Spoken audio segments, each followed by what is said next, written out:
very last step here for general retouching is going to be the eyes. That's this same kind of stuff that we're doing on the face. So once we've got your blemishes removed, your skin retouch, I even adjust all of these to know what they are so that I know when I'm going back into going what is each layer doing. You're going to go to that top layer and you're going to copy your background layer, your blemish removal layer, copy it. And you're going to bring it all the way up to the top. Now what that's going to do is it's going to take everything you've done underneath it and hide it for this time being. But it's going to allow us to brighten up our eyes just a little bit in a minute. We're going to change this right here to screen, our blend mode. It's going to brighten the image very intensely. We're going to add a layer mask and invert it, Command I, and we're going to use the brush, very soft brush with white as our main color, and we're going to brighten up the eyes. To do that, I just pay attention to the areas that should be white. What you're going to notice is that these areas get very bright very quickly, and they shouldn't look that way overall.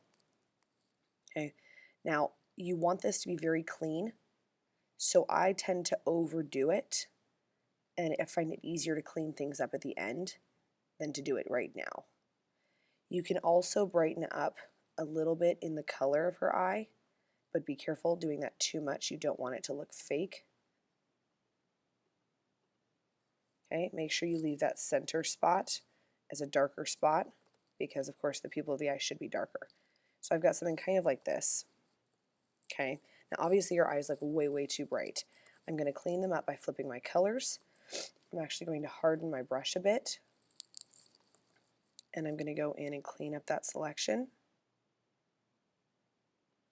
so that my mask isn't adjusting areas that shouldn't be adjusted. I highly recommend you double check all of your selections, make sure they're clean, any adjustments that you make, because you don't want them to look messy. And then same thing over here. Once you've got that, again, our eyes are far, far too bright. So you're going to change the opacity on that layer down to like 20%. Okay, what you can see the difference is when I hide this, you can see her eyes come down a little bit. But again, the opacity should be about 20 to 30%, no higher than that. Once you've got that, you've got a fairly complete portrait. The only things you have to adjust still is possibly the hair, if there's any flyaways, or any like brightness or general, not retouching, adjustments on the overall image.